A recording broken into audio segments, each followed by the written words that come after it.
ndabye obulungi bwo nsene abalamu singa gwe tobadde nange nandirazeewa ondese okuva obuto tondese kumirwa tosi bwendaba gyonzije nange neewuunya nnyo era bompadde abaana abalungi ompadde oluyimba olupya onkuumye n'entalo zirwange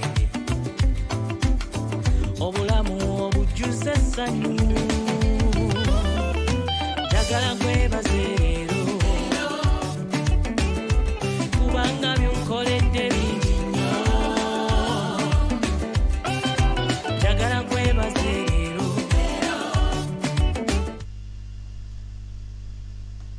A very good morning once again, our viewers and our listeners on Governor Radio and Governor TV. Yeah, all merged together. It is a very beautiful good morning. In our own part of the world, we had some showers this morning, and we bless God for that. Here, you're on Governor Radio, stroke Governor TV, and our morning show called Global Info, where we give you information around the globe.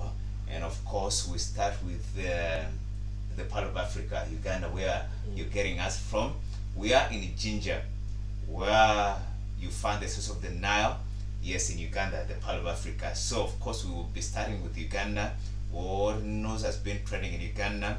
Then our neighbors, Kenya, Tanzania, East Africa, Africa, and the rest of the world. So, my dear listener and viewer, yeah, I promise you won't be disappointed at all. Yeah, and we thank you a lot.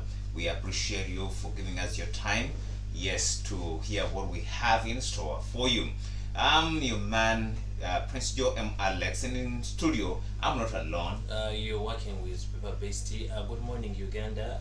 My name is Pepper Bestie, and this is Governor Radio, Stroke Governor TV. And as always, we tell you we are the number one when it comes to news. We always get news before anyone else or before any other media.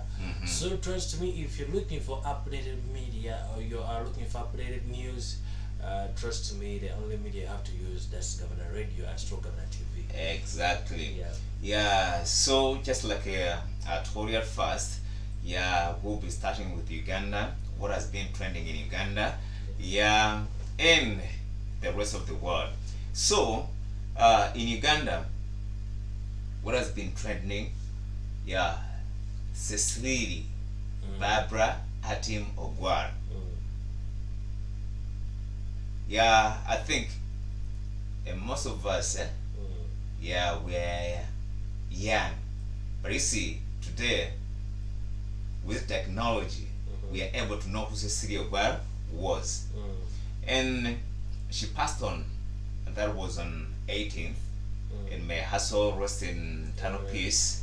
Yeah, so to start with, yeah, we're going to go through her background.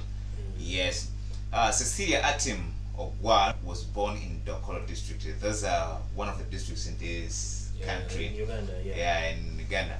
Is that part of the northern? Yes, I think that's northern Uganda. Yeah, by then, Uganda was called British Protectorate. That was on the 6th December 1944. She attended local schools in Uganda here. That was 1966. You were nowhere. No one even knew. Yes. Yeah, 1966. At the age of 21, she was admitted at the University of East Africa in Nairobi, which is currently known as University of Nairobi. Instituted in the city center of Nairobi to study the Bachelor of Commerce degree. She graduated from Nairobi University in 1970. Wow. Yeah. And so those were so many years back before. That's okay that she was very educated, right? Yeah, she was very educated. Yeah, so she also held a certificate in human resource management from what was then called the Institute of Public Administration. but right now it is known as Uganda Management Institute. She also held 2 other certificates, one in Christian-based values from Haggai Institute, that was in Singapore. Wow. Yeah, Singapore. So she was well exposed, and the other in public-private partnership from Australia. So as you can see, she was well exposed and well traveled. So now we're going to talk a little bit about her career. Yeah, when did her career begin? Yeah. Her career begins in 1979 until that was until 1980. Ogwal worked as at the Ghana embassy in Kenya as the liaison. That word liaison means, do you know what that means? It means maybe a go-between, a connector, something like that. Yeah, maybe someone who connect me to you, yeah, can as well be called a liaison. Yeah, so she worked as a liaison at the embassy in Nairobi, yeah, to help Ugandans, to repatriate Ugandans, yeah, from that country back home. Okay. And after that, from 1980 until 1981, she worked as the operations manager at Uganda Advisory Board of Trade. And in 1982, she was one of the founders of Housing Finance Bank. Hey, yes, that's something I also didn't know about. Yeah. So as you can see, she was not only educated, but she was as well successful. Yeah, successful. Yeah, and working there until 1984. She served as the chairperson of Uganda Development Bank from 1981 until 1986. I like the distance. Like in every department, she has been working for long. Yeah. She has not been jumpy like the way you see some workers of nowadays. Someone can they just hop from one job. Yes. Yeah. 1 month, he has gone in another whatever. It's like that. But yes. You see a good distance. A good distance. Now that, of course, that means someone who's devoted to his or her work. Yeah. So that's the little we can tell you about Cecilia Ogwar. Yeah, and Cecilia Ogwar, from that, Ogwar became involved in Ugandan politics, serving as the acting Secretary General of Uganda People's Congress, known as UPC. Yeah, from 1985 to 1992. That's the time of Milton Obote, right? Yes, exactly, the time of Milton Obote. Yeah, so she worked as the Secretary General, yeah, just like you see now Tudong in NRM. Yeah, so she worked as a General Secretary, yeah, in 1985 to 1992. In 1994, yeah, she was part of the Constituent Assembly, which drafted promulgation the 1995 Ugandan Constitution. So, as you can see, she's been so active. Yeah, been so active. And that's what I can actually I don't know if Ugandans can cope, actually, the people who are in the department or like in parliament. Yeah, you know, I don't know, let them try to, you know, these people who started to working, emulate, who started working sometime back. Yes. There is a way they used to handle their things. They were not after anything. Yes, you see, they what they had wanted, sacrificed to work. Yeah, to work. Yes. In fact, all they wanted, yes, they wanted to serve their country. In other words, they were patriotic. But you see, in our times, what we need is cash. Cash. Yes. Someone needs cash. The only thing, like nowadays, this parliament of ours, when you want to see people active in the parliament, when there's going to be a deal of increment, they bring salary increment. Salary increment. We need to get cars. Yeah. That's when you see people very active. Yes, maybe traveling abroad and things like that. Let them talk about how we're going to develop Uganda. People will be less in the parliament. Yes. But when it comes to money, wow. They will be active. Very active. Yes, so you see now the difference between us and them. People of old. Yeah. They were devoted to their nation. They were patriotic. They wanted to serve. But with us, we are different. Yes, how am I gonna gain out of this? That's what we are all after. Yeah. So that's the difference.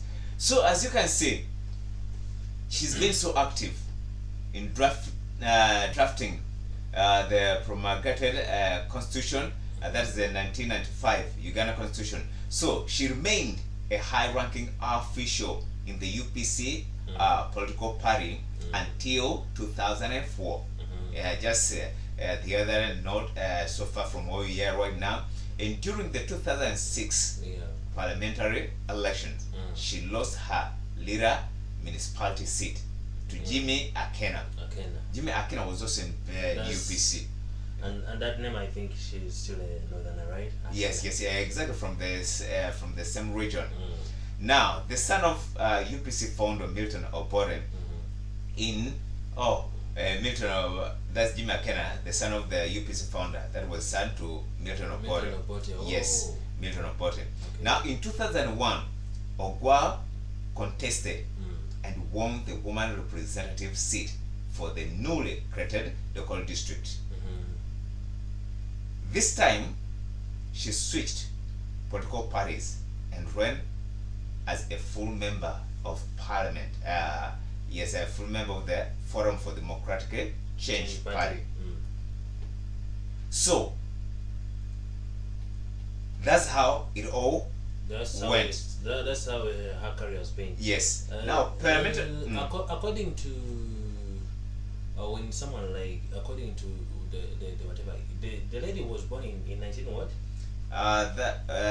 The year she was born. Yeah, she was born in 1946. 46. Yeah. If you calculate, yeah, she has left with. She's how old now?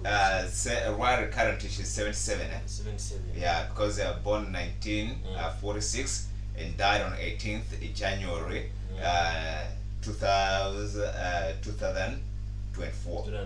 Okay. Yes. Okay, I just want to find out. Someone may be in need of knowing how old has she been. Yeah. So those are hires. Yeah. It has to still recent. Yeah, exactly. Yeah. In fact, we send our sincere condolences to the family and the country at large because we've lost. Yesterday, yes, her body was in the parliament. Yes, the parliament was paying their last respect to the fallen icon. But I can echo some of the MPs here saying, yes, she's irreplaceable. We can't replace her. Yeah, indeed. Yeah, so inside me. Indeed. We don't have someone like her right now. And they were saying, if you can find someone like her. So I was saying, what should you tell us if we can find someone like her and get you in parliament? Can't you emulate her? Can't you take a leaf from her? Can't you copy from her? So I think we should all take some lessons from this fallen icon. Yeah, true. And at least try to be patriotic. Love to serve other than working for money. Yes, we know we need money. But we need to render service. Yeah, you have to be smart. Yes, exactly. So, that's all about Cecilia Ogwaro for the rest of the world. Those who doesn't know Cecilia Ogwaro, that's a little about her. Yeah, she's been active in politics until her demise. Yeah. So, she was not yet retired in politics. In politics. Yes. Yeah, in fact, she died still a member of parliament. She died standing, yeah. Yes, exactly. Okay. Yeah, so that was little apart. That's the updates we got in Uganda right now. Yes, right now. Okay. And as we continue, I think we'll be heading over to a neighboring country. That's Kenya. Yes. Okay. Yeah, now what made, you see, there's been some war between executive, judiciary, and legislation in Kenya. Yeah, when we talk about judiciary, we are talking about judges and all that. Okay. Yes, so then legislation, there's the parliament, and then executive, the president, and all those who fall under that. But I mean, Kenya still on fire. I've been seeing some videos behind some few days back, as if there was something like things are becoming very expensive in Kenya, and everything was like people were almost having some demonstration. I don't know if you came across that. Did they sort out that, or they are still in struggle?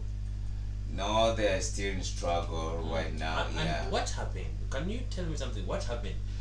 People are saying that started after Ruto coming in. And why is it that when Ruto came in and people are showing up, they are feeling so stressed, and they are the one who elected him? No, you see, when you're elected in parliament, can we say anywhere, he's doing it badly, or he's sorting out something? no, maybe we don't know. We can't be so judgmental to see maybe he's doing so badly or he's sorting things out. But you see, when you're elected in parliament, people elect you because of the promises you made to them. Yes, be you a member of parliament or a president, yes, it depends on the promises you made to them. So people elect you hoping that you will sort out their issues. So concerning Kenya, I think we'll be coming to that in a few minutes. In a few minutes. So something else. Yesterday Parliament was paying their last respect, and among the dignitaries who appeared in Parliament was the President of the Republic of Uganda. Uganda, His Excellency. Yes, His Excellency President Yoweri Kaguta Museveni, and the First Lady Kataha Museveni. Yes, they also paid their last respects in Parliament yesterday. So as you can see, just like we told you before, she was not only just any ordinary citizen. You know, in Kenya, they use this word, mwananchi wa kawaida, just an ordinary citizen. So there are those. She was an icon. True. And we must commend her for the good job that was done. Now, President Museveni paid a visit to Parliament on Monday. That was yesterday evening to elogize woman representative of Doko District Cecilia Atim Ogwa on her body lay in State House. As her body lay in State House. So the president went in. Now, the head of state, I'll read through this before we can maybe take a discussion. Now, the head of state arrived at about 7:15. That is East African time. Ugandan time. If you say East Africa, we're talking about the East African community. Kenya, Tanzania, Sudan, Rwanda, Burundi, and then the DRC. Yes, so that's our time, 7:15 p.m. in the evening. That was yesterday, accompanied by the First Lady and Minister of Education. She's also not only First Lady, but she's also Minister of Education and Sports, Janet Kataha Museveni. They proceeded to pay their respects as her body lay in state in the foyer of the houses South Wing building. Yes.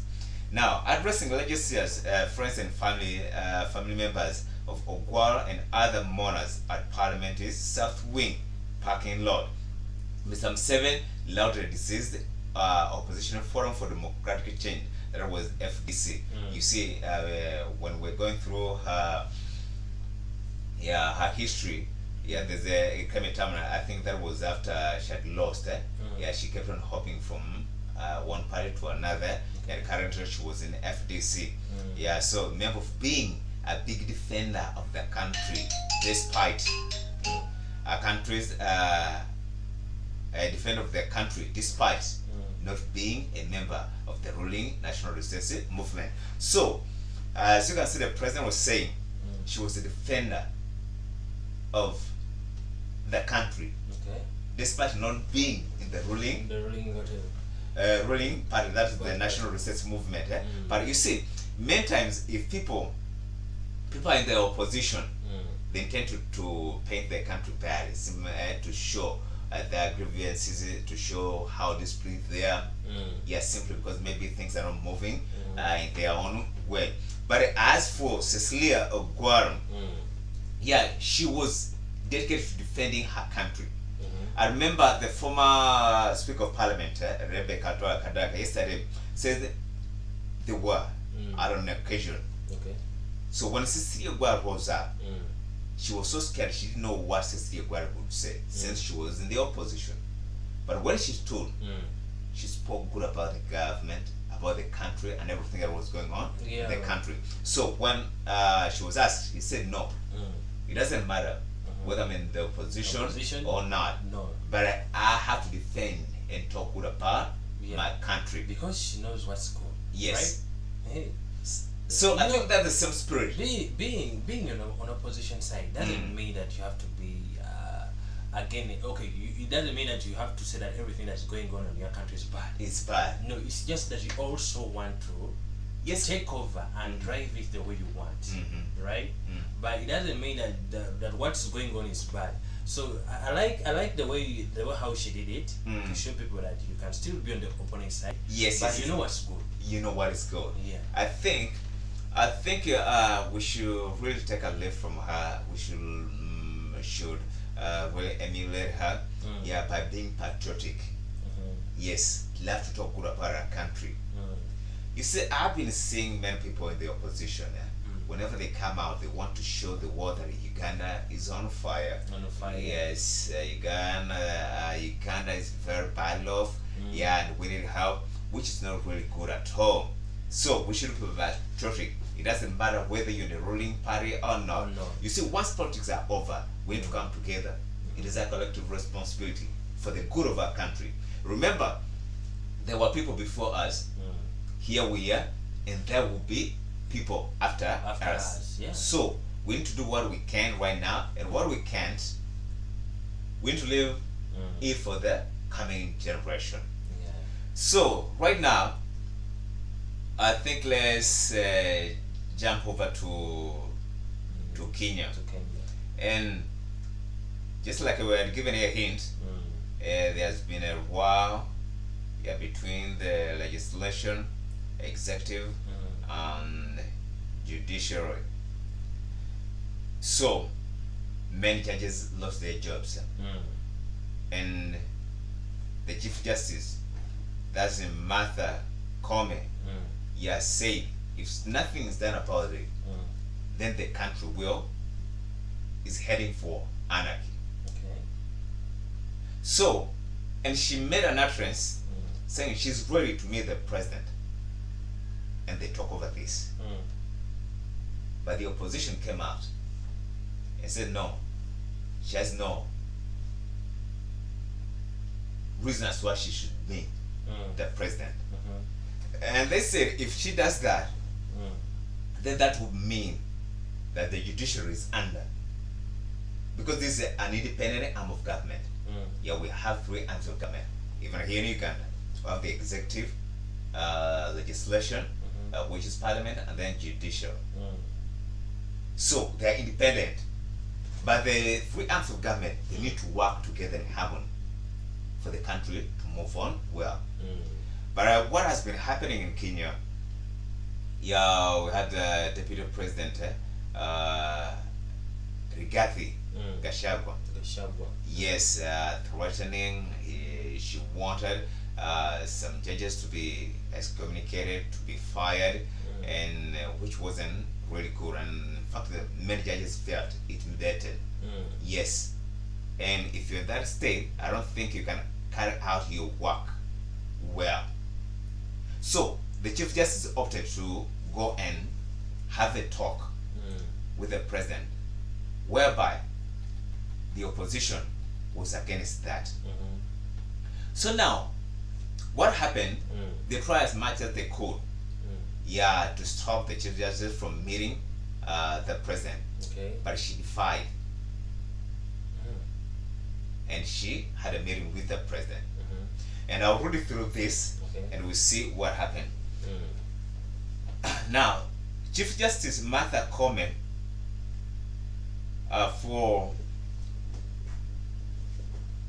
for someone who's just joined us, we want to remind you on Governor Radio and Governor TV. Yes, and there's a morning show called Global Info. We'll give you information around the globe, stories that very headlines in every country. Yeah. So we just gave you information about Uganda. Right now we in Kenya. We'll switch to Kenya. Yeah, we'll switch to Kenya. Okay. So the Chief Justice Martha Koome has defied calls from some sections of Kenyans who opposed her suggestion to meet President William Ruto to end the impasse affecting the executive and judiciary. Okay. So, not only the opposition, but sections of some of the sections of Kenyans, they were not for that. They didn't buy the idea of Chief Justice meeting the president, but she defied and did that. For the last month, Koome has been working on landmines after Ruto accused the judiciary of being corrupt. As we continue, to resolve the stalemate between the executive and judiciary, Koome on Monday met the head of state at State House, which was yesterday. The National Assembly speakers Moses Wetangula, Deputy Chief Justice Philomena Mwilu, Attorney General Justin Muturi, and Solicitor Shadrach Mose were among those who attended the meeting. Yeah. Ruto has been accusing the judiciary, led by Koome, of being corrupt and issuing orders that are against his government, like stopping his universal health scheme and housing levy. Yeah. On her part, Koome has been defending the judiciary, urging Ruto to table evidence of corruption of corrupt judges. On the other hand, opposition Supremo Raila Odinga has been opposing the meeting between Ruto and Koome, saying this will affect the independence of the judiciary enshrined in the constitution. So there was a stalemate. The president says judiciary is corrupt. It's corrupt. The Chief Justice comes out and said, no, just name those corrupt judges, okay. and we will deal with them. Instead of coming out and saying the judiciary. See, if you say the judiciary, that means everyone. From the Chief Justice down to the last person in the judiciary. And on the other hand, the opposition says if you meet the president, then this will affect the independence of the judiciary. Remember, I told you there are three arms of the government, whereby they are all independent and they have to respect one another and harmonize their dealings to make sure the country runs smoothly. So, opposition says you should meet the president. Chief Justice says I should meet the president to sort out the stalemate. Yeah. So, what is your take on this? Do you really think the Chief Justice did something good to meet the president? Or do you stand with the opposition, what the opposition says, that it will be demeaning the judiciary, since it is an independent arm of the government? Me personally, I don't know how it sounds. Yeah. But the things of politics most of the times are very tricky. So the person you may think is right sometimes is wrong. Yeah. But when you look at this scenario, I go with the opposition side. The opposition side? Yeah. Because it's an independent arm of government, which needs to be respected. Yes. And if there are issues, just like the Chief Justice said, you just come out and name that corrupt judge. Yeah. Yeah. Instead of putting all of them together, you come out and name that corrupt judge. Corrupt judge. Yes, and then he's dealt with accordingly. Mm. Yeah, I think you see now that Mm. brings fear in the section of Kenyans. Mm. That now, if she has accepted to go meet the president, Mhm. so will the judiciary be independent? No. So, we don't know what you think about that, our dear listener and viewer. But if you ask for our views, I think Mm. the three arms of government should respect one another One another. Yeah. Actually. and learn to work together in harmony. Yes. The executive should respect the judiciary, judiciary should respect the executive, and then legislation too. Because if they are divided, Mm. then that means the country will be divided. Mhm. And if the judiciary is taken by the executive, that means justice won't be served. Mm. Because the president says, yeah, the court, I'll read it again.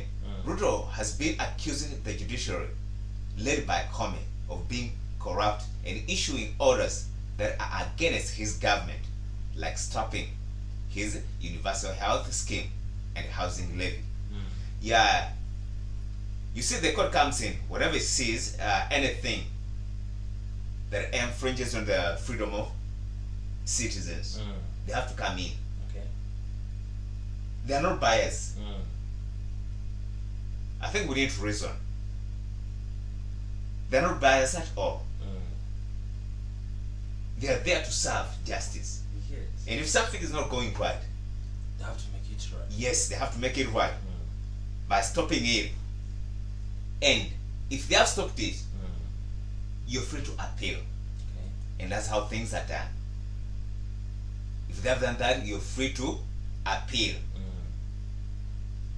So, just like in our nation, Uganda, Yeah. if the president comes out and says judiciary is corrupt, Mm. which is led by Owenyi, Dole. Dole. Yeah. Mm. but I think they have that freedom Mm. of defending the rights of other citizens. Okay. So, I will stand with the opposition to say it wasn't right. Mm. Yeah, if you asked me, it wasn't right. True that. And some other news that still made stories in Kenya. Yeah. You see, the Democratic Republic of Congo, Mm. it just held the election there. And Presidential election. yes, presidential elections. Oh. Yes, and those who went there, Mm. among those who were the dignitaries who went there, Mm. was the president, Kenya's president, William Samoei Ruto, and then the former president, Uhuru Kenyatta, Yeah. was also there. The guy is still respected up to now. Was there, Actually, even most of people do think that he's still the president. now, we want to see how the president was, the former president was welcomed in DR Congo. Yeah, so I'll read through this and then maybe afterwards I we'll think get you this. can get what I've just told you. Mm. Like Uhuru Yeah. is still respected as a president. Now he has to be respected because When it now, comes to East Africa, Mm. he's fully respected as a president more than this. the sitting president right now. Yeah. Yeah, you see, now just like in our country, Mm. yeah, if elections were held and the president is no longer the president, he becomes the former president. Mhm. Yes, he has to be respected. Mm. And in fact, I desire a time Mm. when we also have some former presidents who are still living, and that time is coming soon. You're talking about Uganda. Yes, Uganda, and it is possible. Isn't that a kind of a dream? No, it isn't a dream. It's going to be, and that means Ugandan politics and politicians Mm. must up their game. So, see how Uhuru was welcomed in DRC Oh. as Ruto sneaked in like a thief. You see? You get my point? Eh? He sneaks in like a thief. Now tell me, who was supposed to be welcomed and who was supposed to sneak in? The current president has to be Welcomed welcomed officially. officially. And it was supposed to be vice versa. Yeah. Just So- supposed to be vice versa. Now let me read it through it. Mm. Monday, January 2022, Yeah. 2024. That's listen. Yes. Former President Uhuru Kenyatta was among thousands of dignitaries who graced the swearing-in ceremony of DRC President-elect Felix Tshisekedi in Kinshasa on Sunday. Son of Jomo, who has been enjoying his retirement quietly, arrived in Kinshasa on Saturday aboard Uganda And, airline. Yeah. Yeah, that's some good news. That means Use the Uganda, airline. yeah, he used our Wow. airline, which is cool. Yeah. Which is cool. Now, upon arriving, Mm. is at Njiri International Airport. Uhuru was welcomed like a head of state with everyone wanting to get a glimpse of Kenya's fourth president. Okay. You get that? Yes. I saw that picture trending actually. Mm-hmm. On the internet. On the internet. Yeah. Wasn't already carpet. A red carpet with our airline behind like Yes. I think that was really beautiful. that. It was really beautiful. That's wow. And I think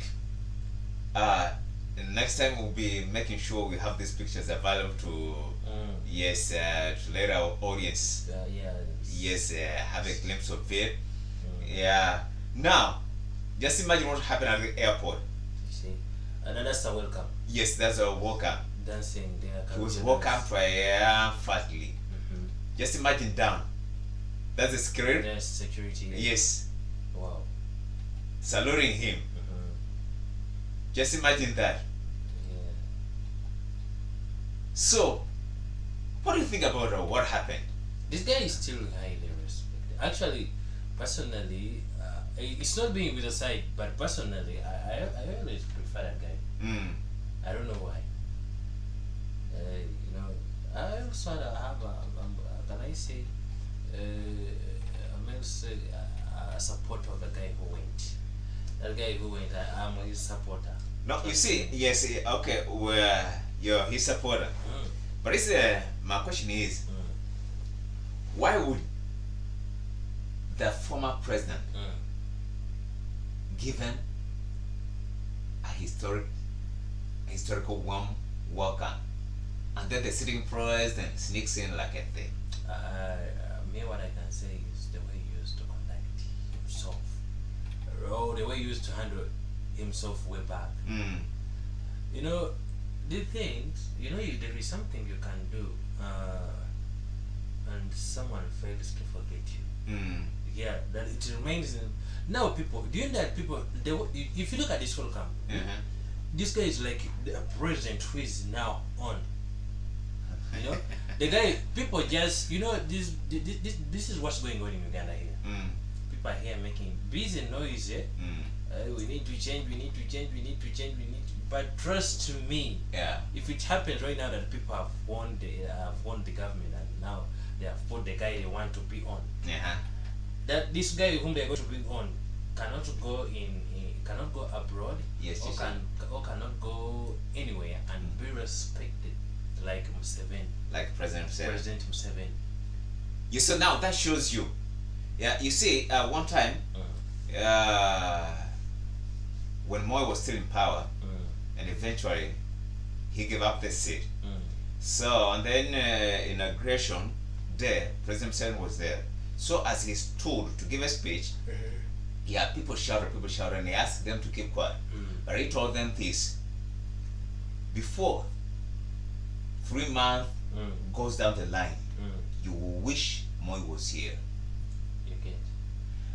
And what he told them, In fact, it didn't even take 3 months. It was just 1.5. And they already swing. Yes, and everyone was saying we wish Moi was still the president. Okay. So now there was a scenario. Mike Buck was the president now, so they were vacant. They had an occasion that was in Kisii County. So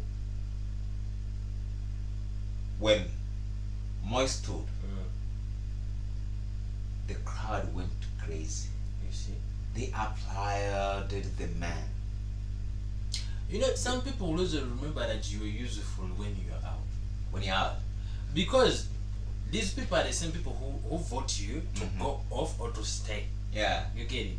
So, they just, I don't know how citizen handle. Do you know a citizen is a person who can just wake up and say, I'm tired of this person. Out of the blue.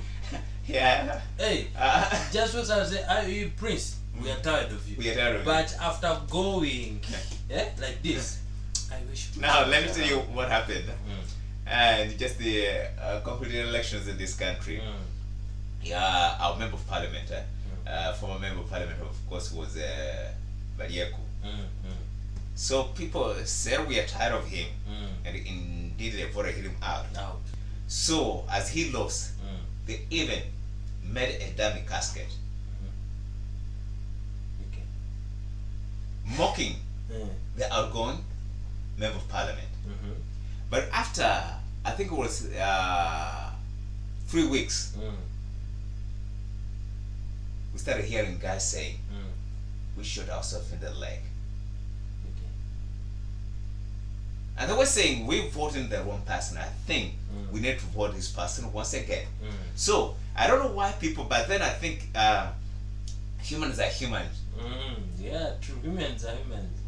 They like you today, And and they dislike you tomorrow. tomorrow. So, that's normal.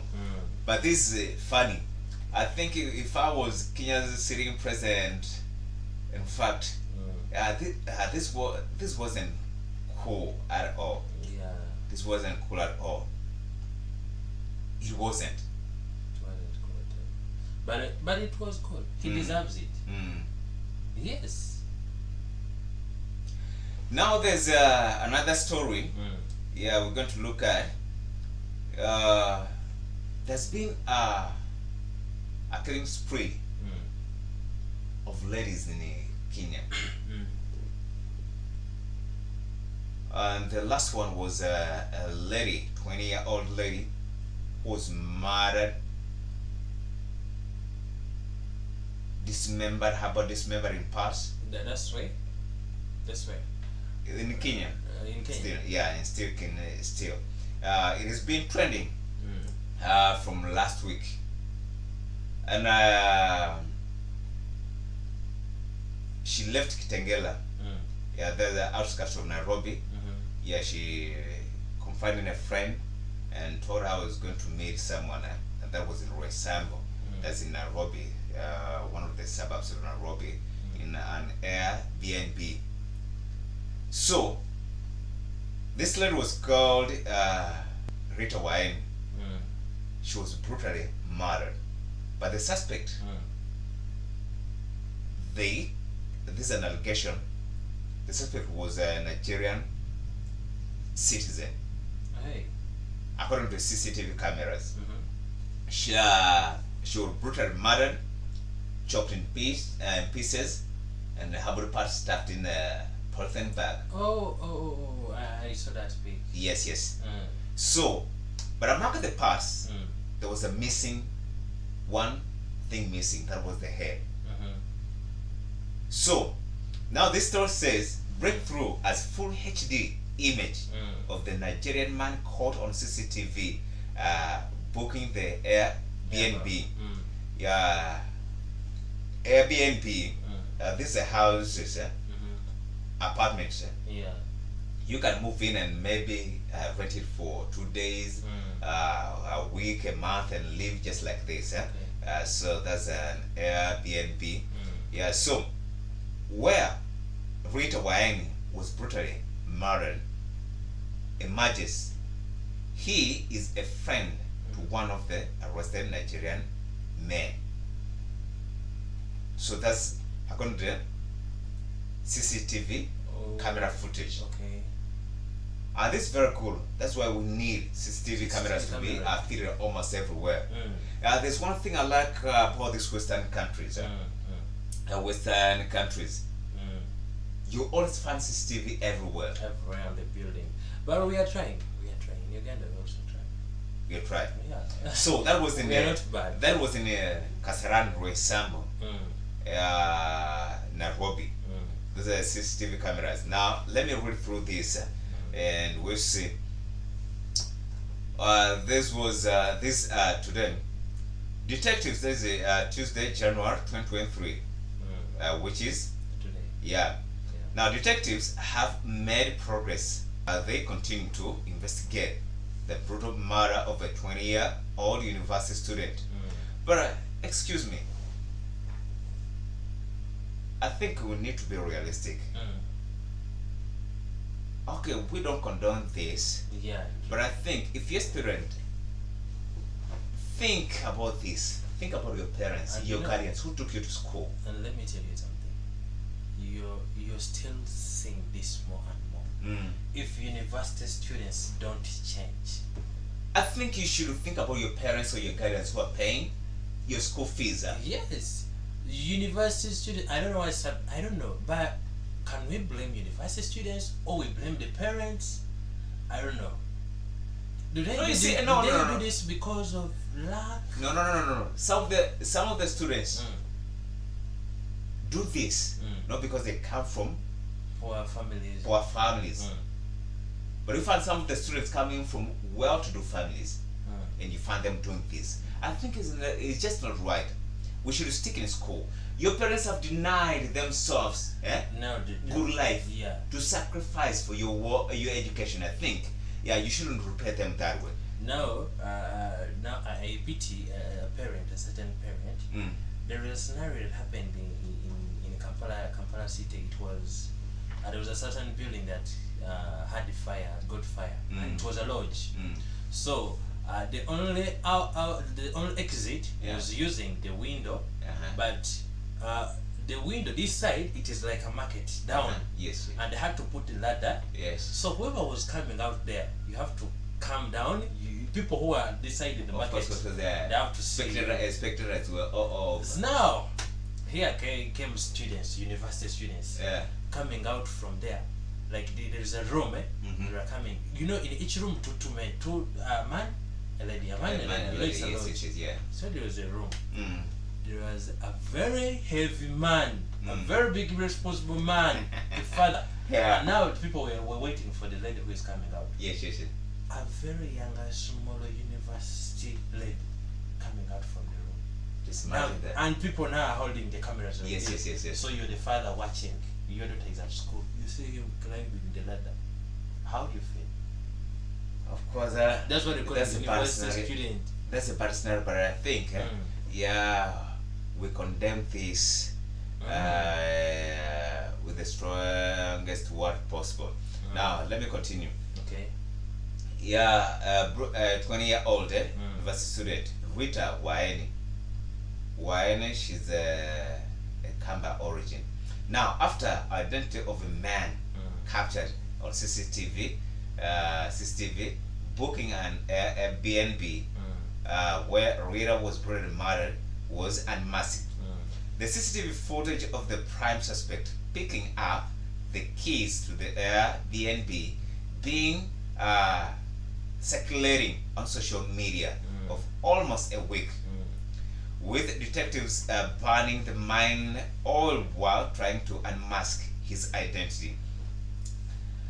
The suspect hid his face with a cap and the shares when he picked up the keys. I think he know exactly what he was doing. That's why, no, this is a man of a criminal. Of course, he know exactly what he was doing. Now, nearby shop giving detectives a hard time, because if someone has covered his head with the cap and then he has glasses on, of course, unmasking such a person, will really take you much time to do that. So we are continuing. He also used a phone number registered under a woman's name when he called the Airbnb owner to book the house. His identity was unmasked after one of his friends by the name John Bull Asper was arrested by detectives on Sunday in connection to the murder of Rita Waini. John Bull lives in an apartment in Ndenderu, that's in the outskirts of Nairobi.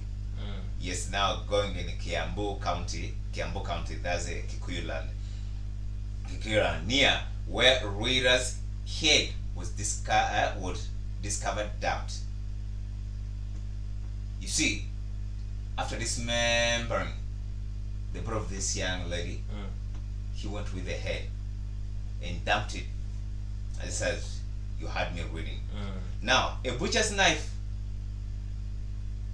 and a hatchet were recovered from the apartment, of their apartment. He was presented to court on Monday and taken to Kasarani police station, where he will be held as investigation continues. John Bull was pictured together with the prime suspect, who is still at large. This implies that They know each other. they know each other. The photo was taken in 2020. Below is a photo of the prime suspect, who is still at large. That's him. Yeah. So, But now, you see, this disturbs my mind so much. Why would you brutally kill someone? No, if you wanted someone But and you had your own did pleasure. you see that picture? I saw that picture. That guy. It was a disturbing picture that Yeah. it couldn't be. And for the sake of the fun, you see, yeah. Too bad. Now, why would you go ahead committing such a heinous crime? Let me tell you, every single one of us is gonna die. We don't know who's going to outlive who, Someone but just, we will you definitely just die. get But then your- why? You just get your good time and start cutting someone into pieces. Someone who has already died, actually. You In start fact, according to cutting that, because there was no any alarm around, so the suspect first dragged the lady and then brutally killed her Too bad. without her conscience, which was really so bad. But fortunately, yes, the pictures that you see now, this was at Resambo. Oh, so this Cabron guy. Yes. This one. Yeah, Okay. I see. I think yes. That's a habit, eh? Yeah. So this John Bull, who was standing before the court. Okay. So that's what happened. But I think we still need to tell our young ladies, if you're in school, just be in school. Why in school? Just be in school. Don't, please. Whatever you wanna do, think about your parent or your guardian Yeah, true. who denied his or herself. You may do something that will kill your parents faster. In fact, now like this, Like this. Someone just at the university, they've vested all their hopes in you. But you see what happened? you see. What a loss. Just think about this. Educating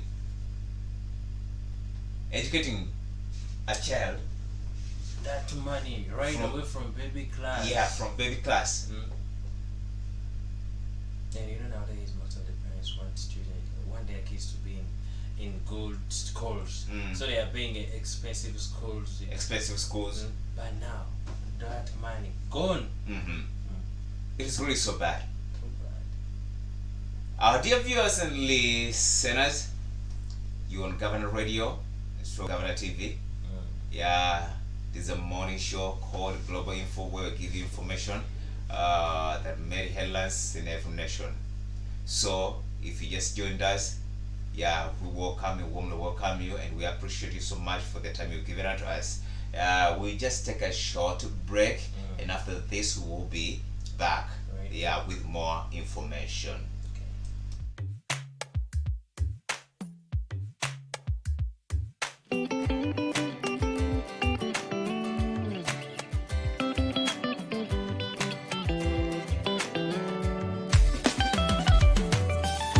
Ndabya obulungi bwo nsende abalamu singa gwe tobadde nange nandirazeewa ondese okuva obuto tondese kumirwa tosi bwe ndaba gyonzije nange neewuunya nnyo bweraba ompadde abaana abalungi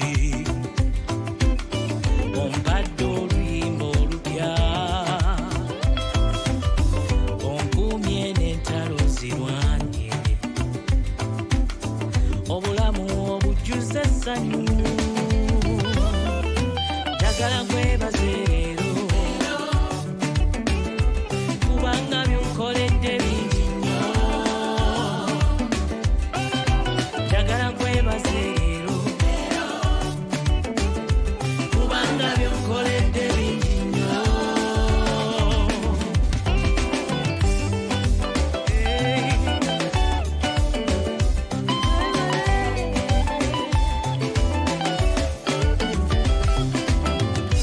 nalinga nsikatidde asirina n'amaanyi munda gambuka nsozi mpanvu zinalinengera naye mukama yeyayamba yanzija mu kiwonvu wansi nandaga omukwano mungi ogutalojjeka bweraba mpadde omubeezi omulungi ampadde ekisa kyengase bampadde emikwano emirungi onzigulidde nzije engazi njagala nkwebaze leero kubanga byonkoledde bingi nnyo njagala nkwebaze leero kubanga byonkoledde bingi nnyo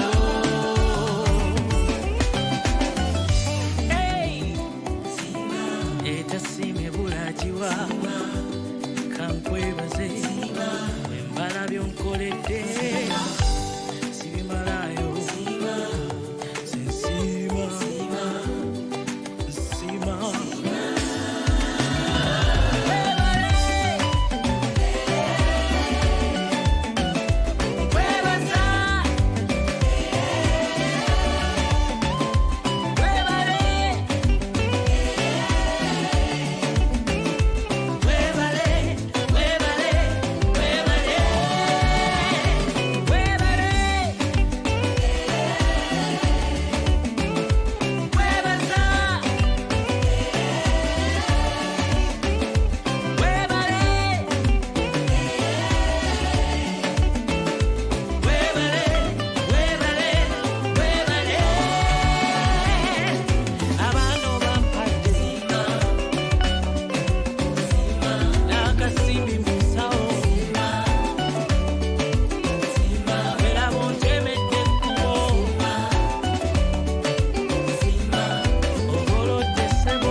ndabya obulungi bwo nsende abalamu singa gwe tobadde nange nandirazeewa ondese okuva obuto tondese kumirwa tosi bwe ndaba gyonzije nange neewuunya nnyo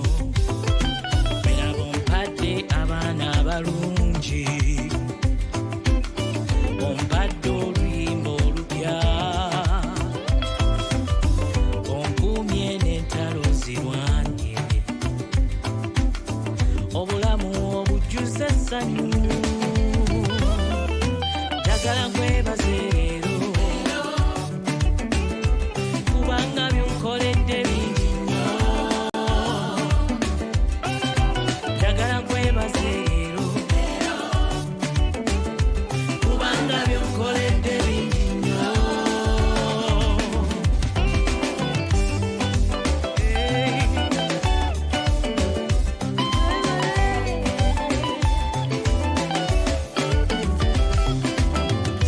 nalinga nsikatidde azirina n'amaanyi munda gambuka nsozi mpanvu zinali nnengera naye mukama yeyayamba yanzija mu kiwonvu wansi nandaga omukwano mungi. Once again, welcome back, our dear listener and viewer. Yeah, from wherever you're watching us from or listening us from. Yeah, this is Governor Radio stroke Governor TV. Yeah, coming to you live from the source of the Nile here in Jinja City, Uganda, the Pearl of Africa. This is a morning show called Global Info, where we'll give you information around the world on the stories that make headlines in every nation. And from Kenya here, we are back again. Welcome if you just joined us. We appreciate your time so much. And right now, yes, we are going to Liberia. Okay. Liberia. And what happened in Liberia? Liberia's new president fails to end inauguration speech. Wow. Hey. Now, let me read through this, and then we'll discuss about that. I don't know Hey. why that happened. That sounds funny, but let's find out why. Yes, we will find out why it happened. Okay. Yeah, you see, there was something that really trended. That was it in 2018, around that, where a certain leader said if they did it, we can did it. Yeah. We did it, they can did it. Yes, so yeah, we want to find out what really happened. Okay. Now, I'll read. Liberia's new president, Joseph Boakai, failed to reach the end of his speech and had to be helped away from the podium during his swearing-in ceremony. Mr. Boakai, 79, had been speaking for around 30 minutes at his inauguration ceremony when it became clear that he was having difficulty continuing. He failed twice to carry on speaking, and the ceremony was adjourned. Some reports suggested that he suffered from heat exhaustion as the temperature reached more than 30 degrees. Oh, that's understandable. Yeah. If it's all about illness, then Yes. it's okay. Yeah. Now, video footage showed a man fanning peppers near Mr. Bokai's face before he was taken away. By then, Mr. Boakai had already been sworn in as Liberia's oldest ever president at the ceremony held at the Capitol building, the seat of parliament in the capital, Monrovia. After he was taken away, no Vice President Jeremiah Kong spoke to guests and escorted them to the presidential dinner. So that's exactly what happened. Okay. That's understandable. Yes. I thought this guy failed to read. No. To wake Yes. up whatever because he doesn't know how to read. But if it's all about illness, it's understandable. Yeah, and considering But his wait, age too. But wait, these presidential people are always having their doctors, and they always find No, out this how- was heat. No, this was heat, huh? Yeah, it was unpredictable. Okay. You understand that, huh? Okay. Yes, because if we went out and it's so hot, yeah, this is not something, it's not a health condition that we know. Maybe you are mathematic, yes, it was unavoidable. But still, we understand it. Yeah, it's understandable. Yeah, and being because of his old age and that part of the country, yes, it was bound to be Liberia. Well, Liberia is fun, and in fact, concerning the degrees, yeah, it was really so hot. Yeah, for an old man like him to stand for all that. In fact, he had spoken for 30 minutes. If that was time long enough. That's long enough. Yes, that was time long enough. Yes, half an hour. He is old, yeah? Yes. I think he needed some few minutes, maybe like 10 or 15. Yeah, that should have worked for him. Yeah, others that will happen, yeah, to the Liberian president. And they say, as we continue, Mr. Bokai, yeah, Liberia's oldest president, narrowly defeated the outgoing president, former footballer. Do you know who he is? Star George Weah. In fact, they dropped. You see, I think we have a lesson to learn here. In Uganda, you see in the last elections, I had guys running around and said, we are tired of old people, we are tired of old people. They voted out a young man, and they voted in an old man. 79 years old. But, you know. So what's wrong with Uganda? You know, people know the truth, but just sometimes, do you know people like violence? No, we shouldn't do this. I think we shouldn't do this. We should be realistic enough. We don't vote age, but we vote capabilities. Yes. Someone who's going to perform. Yeah, we need you performance. doing this. Yeah. That's why me, I'm always telling you Ugandans, we are lying ourselves. Trust me. You'll come, you'll one day come and say, then you say this. You see now, if George Weah is younger than Mr. Bokai, but tell me, they didn't think about that. They voted him out, and they brought in an old man who almost fainted as he was giving a speech. So I think,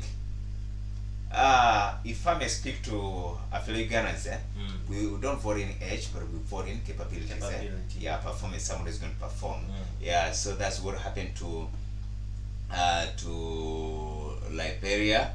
Yes, and we are really very sorry. You see, but that was so hot. Yeah, that's so hot. But it's understandable. It's understandable. So now, going to Tanzania, you see, you know, Dar es Salaam was hit by floods. By floods, yeah. Was hit by floods. We have ever experienced that in Uganda. That was in Just Bale.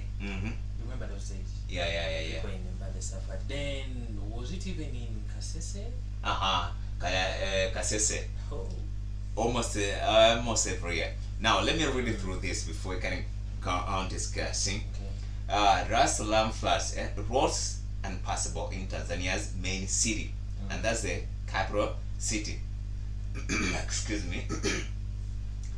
Now, houses have collapsed and roads and bridges been destroyed after heavy rains pounded Tanzania's coastal city of Dar es Salaam for 2 complete days. Wow. A woman was swept away in floods while a child was missing, according to reports from local radio station. The destruction was most severe in neighborhoods built along rivers that lead into the Indian Ocean. With the roads unpassable, some school children and workers were forced to stay at home on Monday. Dozens of families are assessing the damage caused to their homes and trying to recover their belongings. Now, you see, it rained for 2 days. And after raining for 2 days, the repercussions was the raging floodings. And according to the local radio station's reports, a woman was swept away by water. But was Was she found? No, no reports at the moment. Okay. At the moment, and the child is missing. And they say the most affected, you see, roads are impassable, the bridges were destroyed. So the most affected were those neighborhoods who built near the river banks, rivers that head to the Indian Ocean. You see, our governments have been coming out. We are really very sorry, and we sympathize with the families for their loss and the destructions, and we hope the government will do something about that. And the well wishes, not only the government, but then well wishes, across the globe, because the world has become a global village. So we need to stand in for one another. There, we hope they will do something about that. But there's something our governments have been speaking about: wetlands. But I don't know the problem with us citizens. We want our governments to work, but we don't let our governments work. You get that? Yeah, we want them to work, but we don't let them to work. Yeah, we want them to work, but we don't let them to. You see, if they talk about wetlands, building on river banks, we say the government is mistreating us. We even threaten them, we won't give you votes next time. Which is very, very wrong. As we destroy the environment, believe me, the environment will get back at us. It will destroy us. Now, as we continue, I appreciate the Kenyans. They're doing something good. You know that right now this police and paper in Kenya, they arrest you. Yeah, exactly. But come to Uganda. They tried, but people can't not just buy that. No, just like I told you, we want the governments to work, but we don't let the governments work. So it is a collective responsibility to see the government. They try to tell us that this is what is right. We only think that maybe they are just. Yes, they're infringing on our freedom, our freedom, and we love to go on the streets, picketing, rioting, and to show our grievances. You see, but they told you, see, polythene papers, destroy the environment. I think it should be a collective responsibility. I remember when I was young, we had this khaki papers that are disposable. So I think if we could go back to those and help save our environment. You see, if you don't treat the environment well, it will be back badly. Now, heavy rains hit the city on Saturday, that was Saturday and Sunday, with the most affected areas being the Kino, Ndoni, and the Ilala districts. That was the most hit. A bridge that is a gateway to the city center, including the official residence of President Samia Suluhu Hassan, could not be crossed on Saturday because of the flooding. But this is now possible as water levels have fallen. You see, as we destroy the environment, it will get back at us. So I think we should let our governments work and to avoid such disasters that will destroy us in our future generations. So that was Tanzania. Right now, it's 25 minutes past 8 a.m. That is East African. East African time. Yes, East African time. Okay. East African time. I wanted to say something. It has been touching me. I saw a fight somewhere yesterday, and that was between a lady and a man. I want to tell you, we are in January. Yeah. January itself identifies it. So you know what it means to be in January. We have used a lot of money. In those days of Christmas stuff, we used a lot of money. So people who are staying together, like husband and the wife, please try to understand each other. Yes. The situation is tough. Don't come back when you see your husband coming home without a person. In Uganda we call it a better. Yeah. Oh, he has not left money. Yeah, Please. coming home empty-handed. Yeah, coming home empty-handed.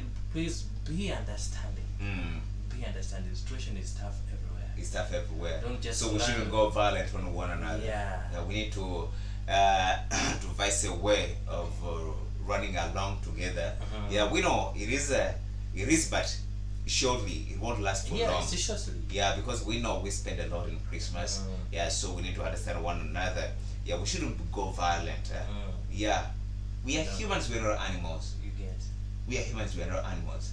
If animals, yeah, like Ruben, the legend, Yeah.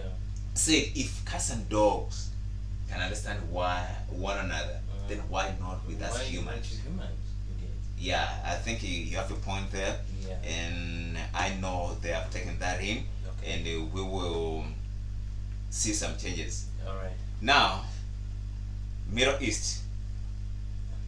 United Arab Emirates has funded political assassinations in Yemen, according to reports.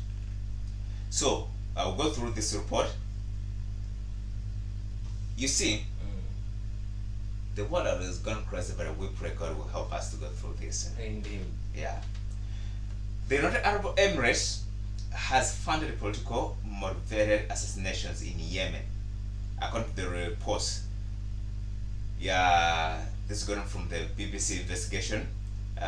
With the BBC investigation found out exacerbating conflict involving the Yemen government and warring factions, which has recently returned to the international spotlight following attacks on ships in the Red Sea.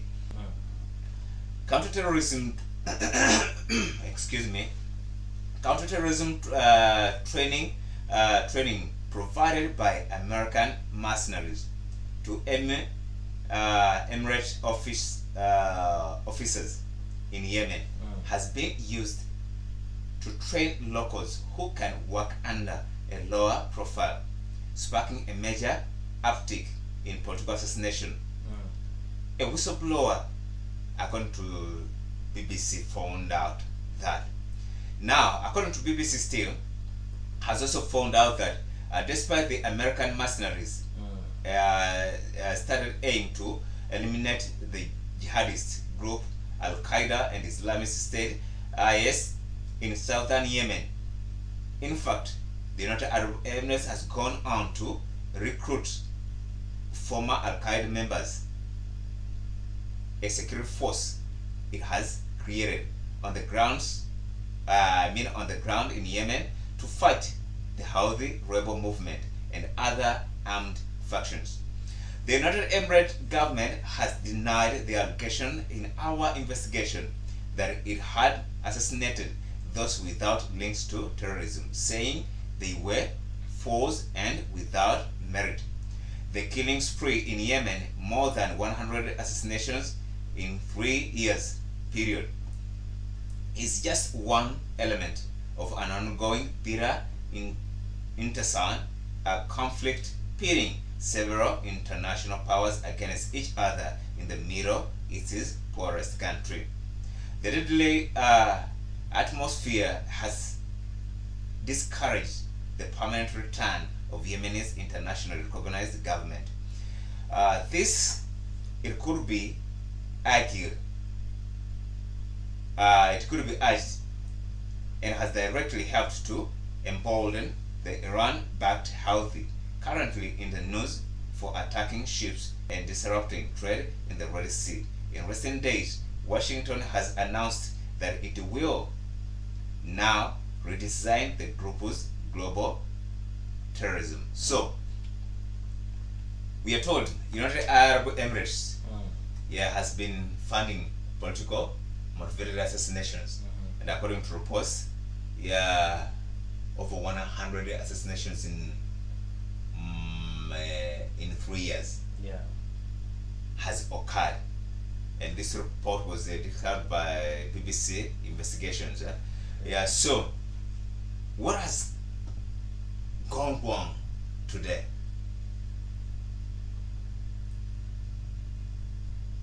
Why?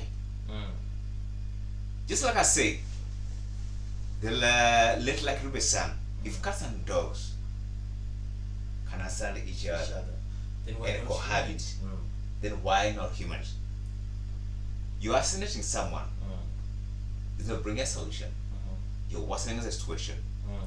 I think people and governments, nations should learn to come and run table, sit there and talk. Other than swinging action that is worsening the situation instead of bringing a solution.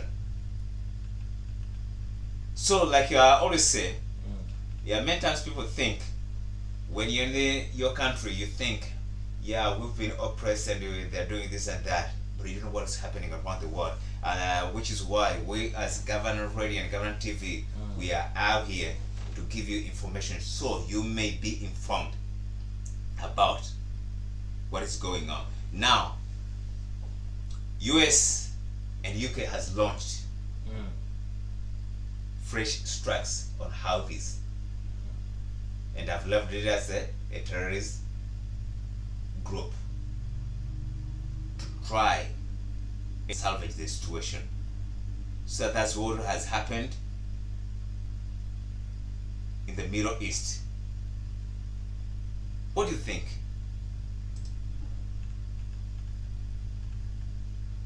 If I read this, the US and the UK have conducted a fresh series of joint airstrikes against Houthi targets in Yemen.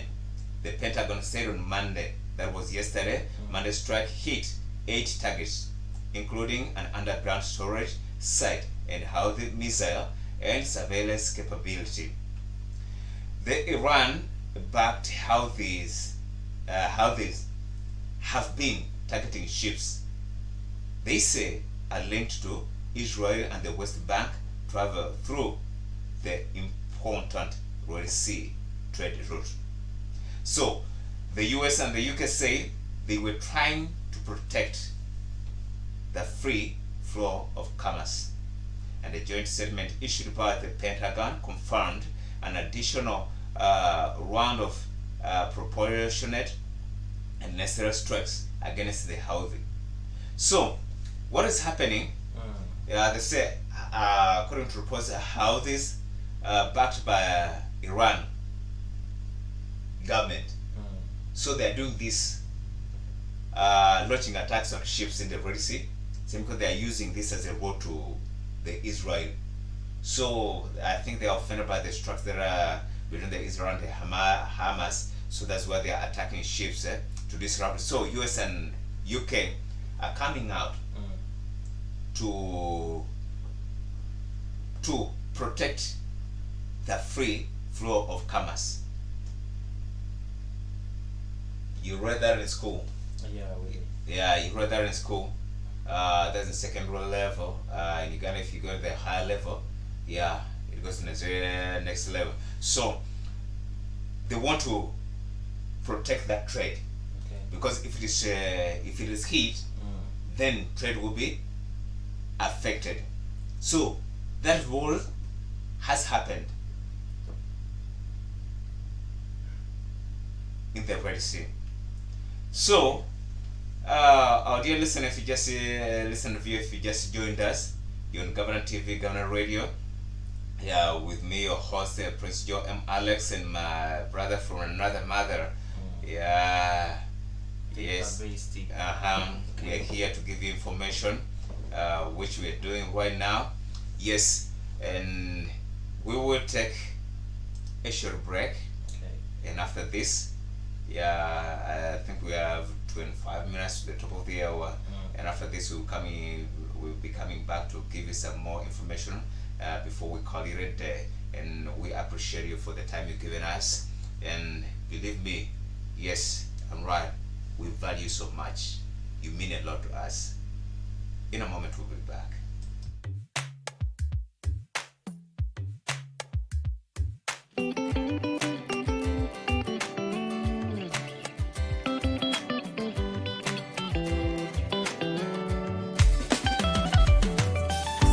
Ndabyo obulungi bwo nsende abalamu singa gwe tobadde nange nandirazeewa ondese okuva obuto tondese kumirwa tosi bwendaba gyonzije nange neewuunya nnyo bweraba ompadde abaana abalungi ompadde oluyimba olupya onkuumye n'entalo zirwanye obulamu obujjuza essanyu njagala nkwebaze leero kubanga byonkoledde bingi nnyo njagala nkwebaze leero kubanga byonkoledde bingi nnyo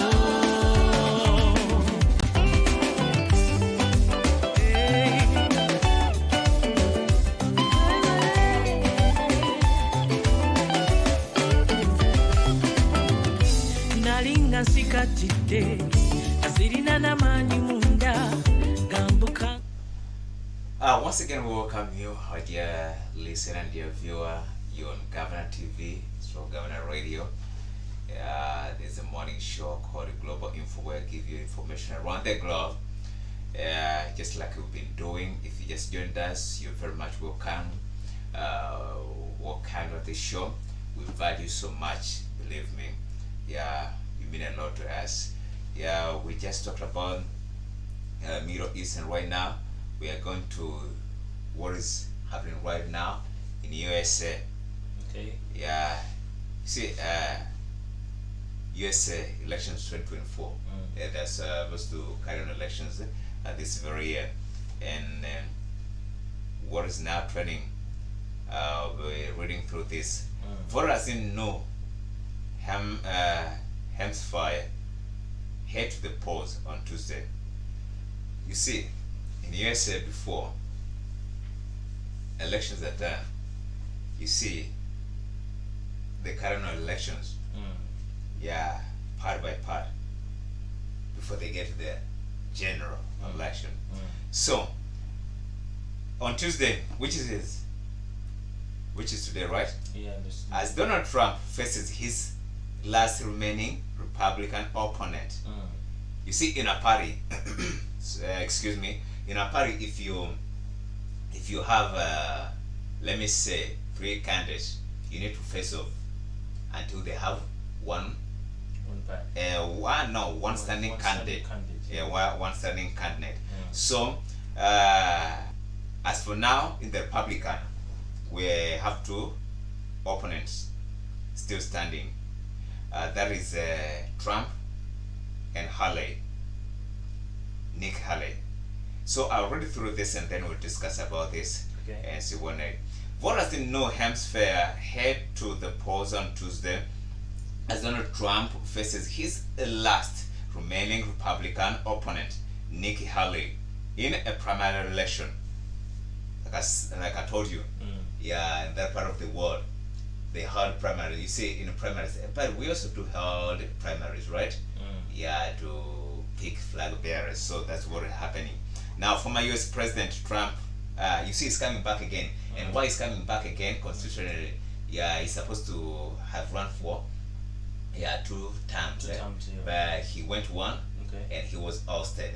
So he's supposed to come back? No, he's coming back. Of course, he's coming back. He's coming back to take his second term. I was almost going to ask you, why is Trump back in this? But yet I know that he's passed. No, yes, because he only ran for 1 term. Yes, he ran for 1 term. If he had 2 terms, then constitutionally, yeah, he would be bad to run again. Yeah, just like in Kenya now, if the way things are going, Fruto doesn't come back, this time, yeah, next time he can come back because constitution is still free to run. Now, that's why you can see Trump back in the race. Now, former US President Donald Trump is hoping to deliver a knockout blow to the ex-South California governor's campaign. Miss Haley hopes that Granite State's block of independent voters will help her pull off an upset victory in the Republican White House race. This second contest follows Mr. Trump's landslide win last week in Iowa. The eventual Republican nominee will challenge the Democrat, like President Joe Biden, in November's general election. The Democrats are also voting in their primaries in New Hampshire on Tuesday, but because of the war between national and local party officials, Mr. Biden is the first sitting president not to appear on the ballot paper. So, the race for the Republican nominations narrowed to just 2 on Sunday. There have been many of them, but it narrowed down to 2 of them. After Florida Governor Ron DeSantis, who came a distant second in lower caucuses quick and endorsed Mr. Trump. He's one of the nearly a dozen Republicans contenders to have ended his White House bid in 2024 race. Now Mr. Trump, 77 right now, 77 years, already held a double-digit lead in many opinion polls taken in New Hampshire before Mr. DeSantis' exit. Most survey suggests a majority of the Florida governor supporters view Mr. Trump as the next best option. So, it is between Mr. Trump, the former president, and Nick Haley. So the struggle, they're fighting for that card to the November's general election. So, according to you, Trump has ever been a president, yeah, and he didn't go through last time. And here we have a lady by the names Nikki Haley. Do you really think she'll be able to pull this off? Yeah. Yeah, Trump can. Trump is capable of pulling this is capable of coming back and run the thing very well. Just last time Trump, he left the seat, but I don't think if people were very happy with the way he was running his thing. But I think when it comes to experience, he got some good experience. He's got some good experience. Yeah. Remember after this, he'll be facing off, of course, with Joe Biden. Yeah. Joe Biden, and that. Though Joe Biden is more better. Now, in terms of these primaries, yeah, between Donald Trump and Miss Nikki Haley, who do you think will pull this off? Miss Haley and Miss Haley, Nikki Haley, and Donald Trump. Yeah. Because according to her, so according to Nick, yeah, she believes she's going to pull this off. She should be scared of Trump. Trust me. Yeah. That guy got some good experience when it comes to that. He can pull off.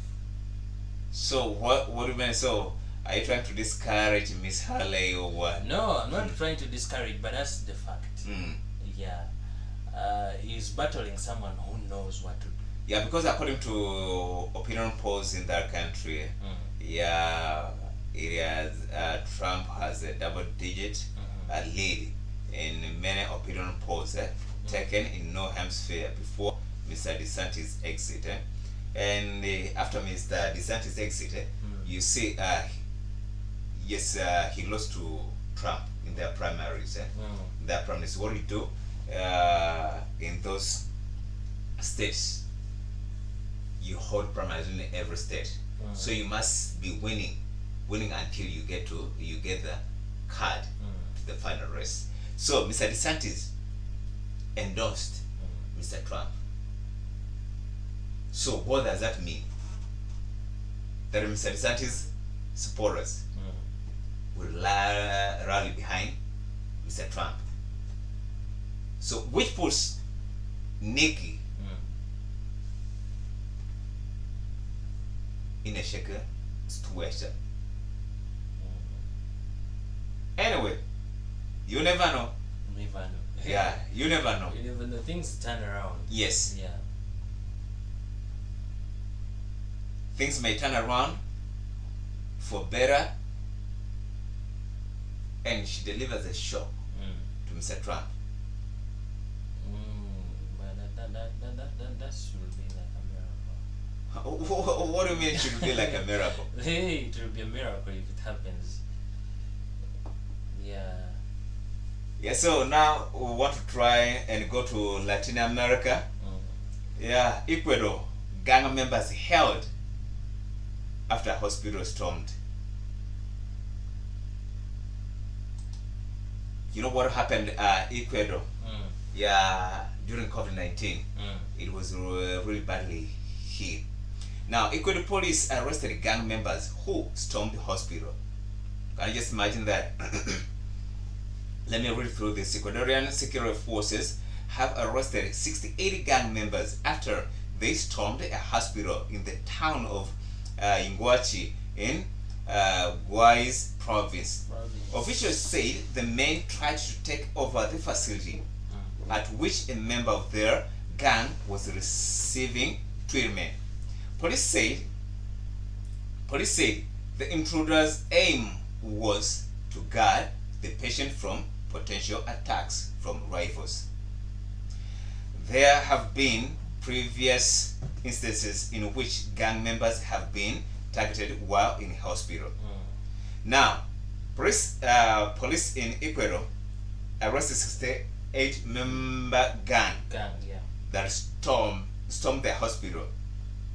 And according to a police report, their intention wasn't a bad one. They didn't attack patients in that hospital, but they came to protect their own who was in that hospital. Yeah, because there's been several instances where gang members attack one another and they take their advantage. Why? When you're talking to hospital, of course, you become vulnerable. You can't do anything about yourself. So they come there and kill you. So they showed up to support their very own. Yeah. So gang members, you see, this South America. I think, what is it about this? Gang members. And yet there's a government. They have the guts to storm their hospital.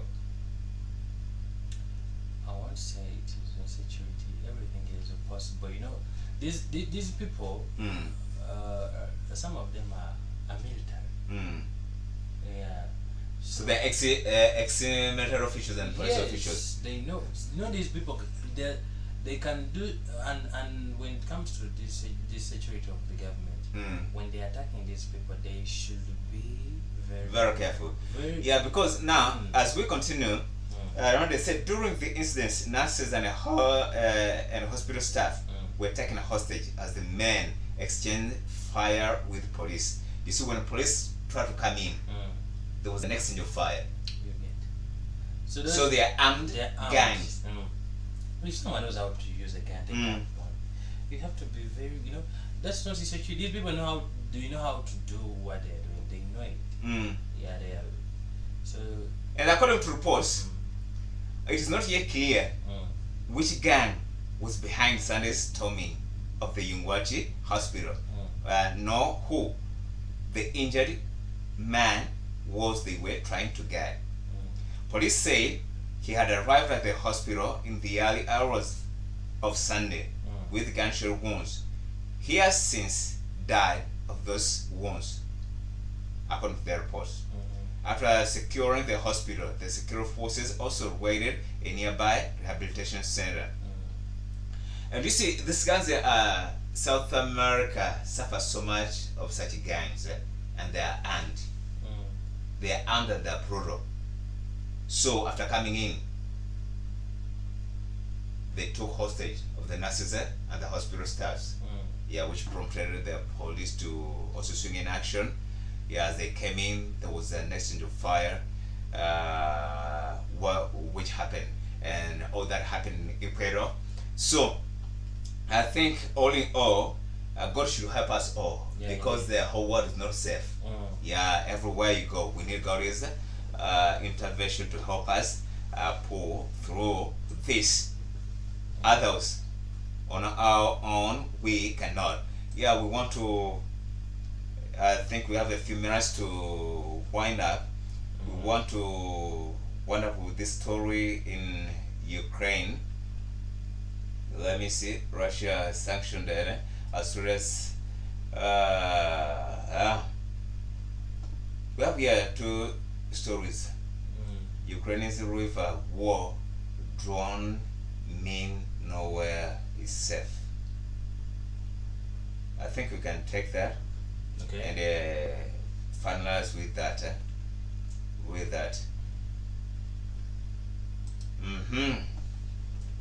Our dear listener, our dear viewer, in case you just joined us, you're on Governor Radio and Governor TV with your host, Prince Joe M. Alexen, and my brother from another mother. Called Pepper Bestie. Yes. Okay. Now, there are a few places from where you can see Russia occupied territory with the naked eye in Ukraine. So let's read and see. The western bank of the Dnipro River in the city of Kherson is one of them. You can't see the Russian troops on the other law. Marshy riverbanks, but you know they are there. Incoming artillery fire as we arrive at an abandoned building serves as a sharp reminder. There is nothing new about shelling in war, but the unit we are meeting this with one of the key innovations of the invasion drones. As we hug the side of the building and take cover in the stairwell, we are led inside from the freezing winter wind to the warmth of the militarized living room. So, according to this news, they were giving you news about what has been going on in Ukraine. Yeah, they say everywhere you put your eyes, it may look empty, but believe me, Russian soldiers are everywhere, lying in wait. True. And the artilleries and all the destructions in the buildings, it serves as a reminder. And I want to say, no place is safe. Just like we say, we only need the intervention of God in this. Because if you're living in your own part of the world, Ugandans may say Uganda is not safe. Maybe if we go, we'll change the nation. But believe me, no part is safe. But I think as we wind up, if cats and dogs can come together and understand one another, then why not with us humans? So, what's your parting shot as we close up? Okay, it's been a pleasure to be with you right out from the way we started, and we are coming at the end of the show. I just want to remind you that this is Governor Radio, Governor TV. When you can find us on Facebook, we use our Real M Sounds, and then YouTube, that's Governor FM. I think all other social handles we're using Governor FM. Governor FM. Yes. Yeah, and the program that's still running from Monday to Yeah, Monday to Friday. Monday to Friday. Yeah, Monday to Friday. Yeah, the program is still running. So yes, stay tuned. Yeah, we'll be giving you information. We'll be giving you everything. Yeah. Okay. All right. Thanks. Just as you said. Yeah, I'm your man, Presidio. I'm Alex. We appreciate a lot for your time, giving us your time. In fact, I'm lost of words, but believe you me, we thank you a lot for choosing to stick with us. You've been with us live, or you'll be watching this afterwards. We appreciate you a lot, and please don't fail to like. Yeah, like, subscribe, and ring Yes. the bell. Yeah, so that you get all the updates. You get all the updates. Yeah. Yeah, it will be so good, and then it will also encourage us. So may God bless you so much. Let's meet tomorrow morning. Yes, on Governor TV through Governor Radio. Yeah, morning show called Global Info. We'll be taking you through news that make headlines in every nation. As for now, we thank you a lot and we say God bless you. But remember, if cats and dogs can understand one another, then why not with us humans? I think we can always solve our issues through dialogue. There's no use in killing one another. Okay. God bless you. Bye-bye. Bye-bye.